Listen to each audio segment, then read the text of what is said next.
I got a couple of messages in my Instagram recently. The first one was a message asking me if I was going to make a video giving my thoughts on the Fujifilm X100 VI.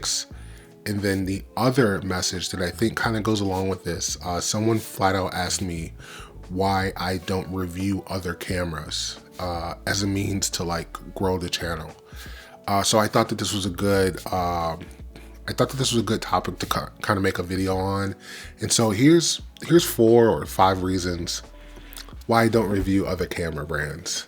And we'll get through this pretty quickly. The first reason is just that I don't own those cameras. I think if you are someone who watches my content, 95% of it, you'll find that 95% of the content that I make is on things that I own, that I use, and that I'm excited about. And so it does me probably a disservice to go out and review a camera that I have no intentions of ever buying or ever using again after that review. Reason number 2 that I don't review camera brands or cameras that I don't own is that reviewing camera equipment is really expensive. Everything that I review or talk about or on this channel that I have, I pay for on my own. So this Sony camera, this light over here, all of this stuff, none of this stuff was sent to me. None of this stuff was given to me. There's no gifts. Everything that I have that I review comes out of my pocket. So if I was going to review the Fujifilm or whatever, or the Panasonic cameras, I would have to go out and spend money to either rent them or buy them. And that's money that I'm not going to get back. And so I don't do that, you know, with lenses and stuff like that. I have to buy those things, and then I don't get that money back. None of this stuff is sponsored. This channel's not even monetized, and so I just have to be financially responsible, you know. And so just going out and buying and renting gear just does a disservice to me.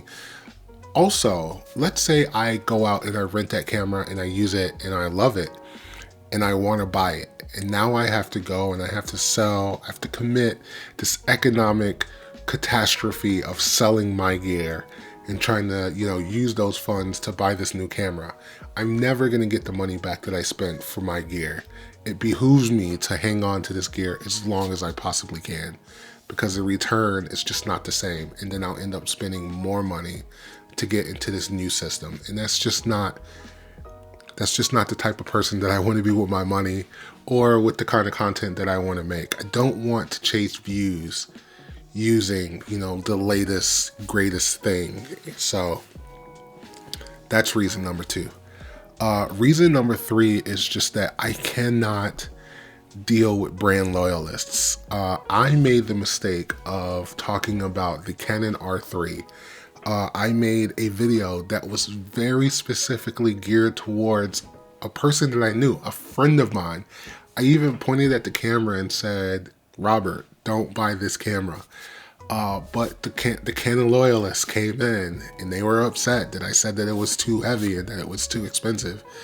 And so, you know, I just don't want to deal with that. Also, as far as brand loyalty goes, because I know that people might say, well, you know, you push Sony. My loyalty isn't to the brand of Sony. Whenever I push or recommend a Sony camera, it's because I know it, I understand it, I've used it. And so I can, you know, comfortably say like, hey, if these are the things that you need, here's the camera that you can go out and buy to get those things done. And I can't comfortably say that about cameras or, you know, products that I've only reviewed to be able to make a video. And this is the last thing I'll say about loyalists. 90% of the time, people just want you to justify their purchase. So someone went to my R3 video. If you guys go and read the comments, you guys can see this. And it'll say something like, well, I love my Canon R3, and that's great. I want you to love the things that you buy, but you don't need me to agree with the reasons that you bought your Canon R3 or whatever camera it is.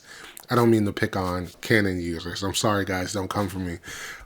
So, yeah, I just can't deal with the loyalists. And then I think we're reason number 4. My Sonys are perfect.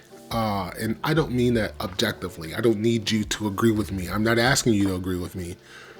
But the Sonys that I have, the cameras that I have, my cameras, they do everything that I need them to do. Literally everything. I make these crappy internet videos using a Sony a7 IV. This Sony a7 IV is set up to do exactly what I need it to do. I can find the buttons on the back of it without having to look at it. It's customized to do the things that I need it to do. It's set up exactly how I want it to operate to make these crappy videos. And I love that about this camera. When I'm taking photos, it's set up to do exactly the things that I need it to do. The a7 IV doesn't have a flip up screen that I like to use when I'm out shooting street photography, but my a7 R4 does. All of my cameras are set up to do, they were purchased intentionally to do the things that I need them to do. Why would I go out and disrupt this ecosystem that I've already made? It just doesn't make sense to me. And everything that I do, all of these videos, everything that I buy, this light over here, all of this stuff is moving me towards a short film that I want to make. Going out and testing out new gear just moves me away from that. And so it's just not a thing that I want to do. It's not something that I want to be a part of. And then here's the last thing. I don't want to be a person who makes content based on the latest thing that comes out. If it's something that I probably will buy or something that I'm excited about, I made a video talking about the Tamron 35 to 150 2 to 2.8, that lens, right? I made that video before I had it. I also made a video about the a7 IV before I had it, and I also made a video about the a7C II before I had it. I don't own it, but I very seriously thought about buying it. I made those videos not for the clicks. That's not what I did it for.